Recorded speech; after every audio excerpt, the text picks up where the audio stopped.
സങ്കീർത്തനങ്ങൾ അധ്യായം 45. രാജകീയ വിവാഹം.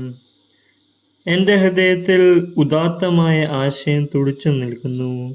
ഈ ഗീതം ഞാൻ രാജാവിന് സമർപ്പിക്കുന്നു.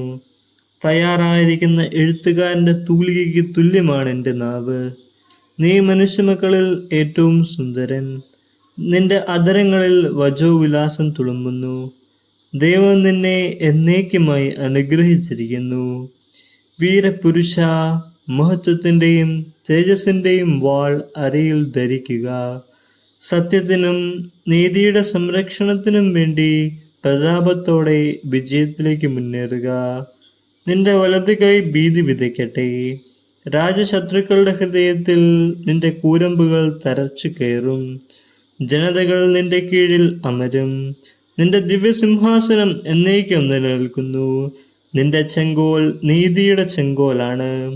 നീ നീതിയെ സ്നേഹിക്കുകയും ദുഷ്ടതയെ വെറുക്കുകയും ചെയ്യുന്നു. ആകയാൽ നിന്റെ ദൈവം നിന്നെ മറ്റുള്ളവരിൽ നിന്നും ഉയർത്തി ആനന്ദത്തിൻ്റെ തൈലം കൊണ്ട് അഭിഷേകം ചെയ്തു. നിന്റെ അങ്കി നറുപശയും ചന്ദനവും ലവംഗവും കൊണ്ട് സുരഭിലമായിരിക്കുന്നു.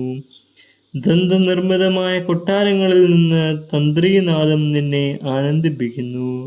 നിന്റെ അന്തഃപുര വനിതകളിൽ രാജകുമാരിമാരുണ്ട്. നിന്റെ വലതുവശത്ത് ഓഫീർ സ്വർണം അണിഞ്ഞ രാജ്ഞി നിൽക്കുന്നു. മകളെ കേൾക്കുക, ചെവിച്ചായ്ച്ച് ശ്രദ്ധിക്കുക. നിന്റെ ജനത്തെയും പിതൃഭവനത്തെയും മറക്കുക. അപ്പോൾ രാജാവ് നിന്റെ സൗന്ദര്യത്തിൽ ആകൃഷ്ടനാകും.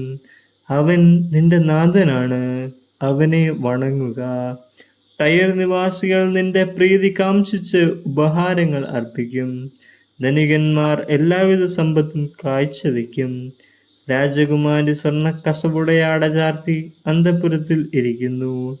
വർണ്ണശബളമായ അങ്കി അണിയിച്ച് അവളെ രാജസന്നിധിയിലേക്ക് ആനയിക്കുന്നു.